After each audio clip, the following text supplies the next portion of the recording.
نو که یو تن د اختر په ورځ باندې بالغ شول یا د اختر په دویمه ورځ باندې یا د اختر په دریمه ورځ باندې ځکه قرباني چې دا د اختر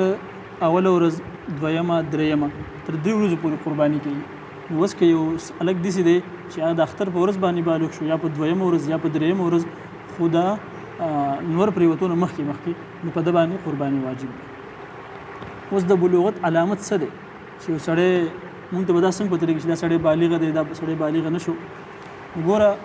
د الګ دپاره خو اسانه طریقه دا ده چې د 12 سال نه والا تر 15 سال په دې عمر کې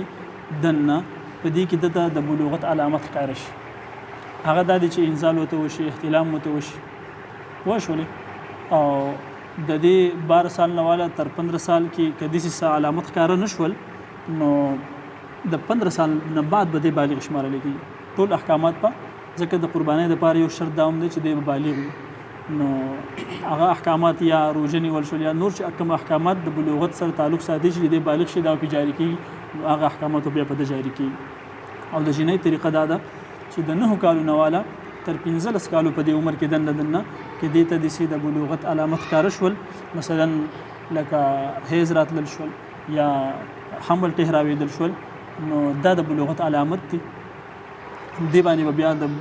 کوم چې احکامات او پې جاري کېږي او که نه داسې ونه شول نو د 15 سال نه بعد به بیا دا صحیح په دې باندې د بلوغت چې کوم احکامات جاري کېږي چې یو سړی بالغ وي او هغه باندې کوم احکامات مثلا قرباني کول یا نور نو دا به په هغه باندې هم صحیح بیا نو د الګ دپاره د 12 سال نه اخوا تر 15 سال په عمر کې دننه د بلوغت علامت ښکاره کېدل او د جنۍ دپاره تر 9 نه والا تر 15 سال په عمر کې دننه د بلوغت علامات ښکاره کېدل نو دی به بیا بالغ شمارل کېږي. که دا ښکاره نه شول د 15 سال نه بعد که جنۍ یو کالګي د باندې به ټول احکامات بیا جاري کېږي. یو څاروي داسې دی چې هغه شنډ مثلا غوا ده بیزه ده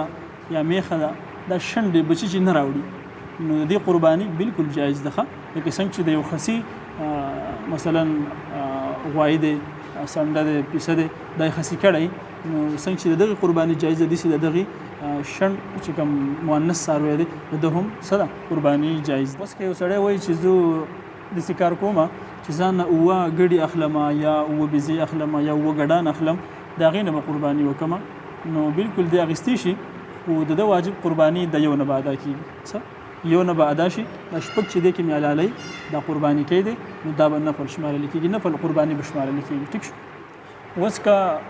7 تنه مثلا په یو ټل کې راجمع شوي دي قرباني کول غواړي 7 کسان دي 6 کسان دي 15 دي نو په دې کې یو تن مړ شو یو تن دي مثلا 7 کسان دي او په 7 کسانو کې یو مړ شو 6 پاتې شول نو اوس چې د دوی قرباني د اختر په ورځ کوي نو اوس ورثاو ته د حصه پاتې شوي ده اوس په ورثاو نه اجازت اخیستل کېږي که ورثاو اجازت ورکړو چې او بالکل تاسو خپل قرباني هم وکړئ او زموږ د دې مړي د طرف نه هم قرباني وکړئ کولی شي. خو که هغو اجازت ورنکړو نو بیا او دو حلاله کړله دا قرباني نو بیا نه د دو قرباني وشوله نه د هغې مړي قرباني وشوله د ورثاو نه به لازمي اجازت اخیستل غواړي.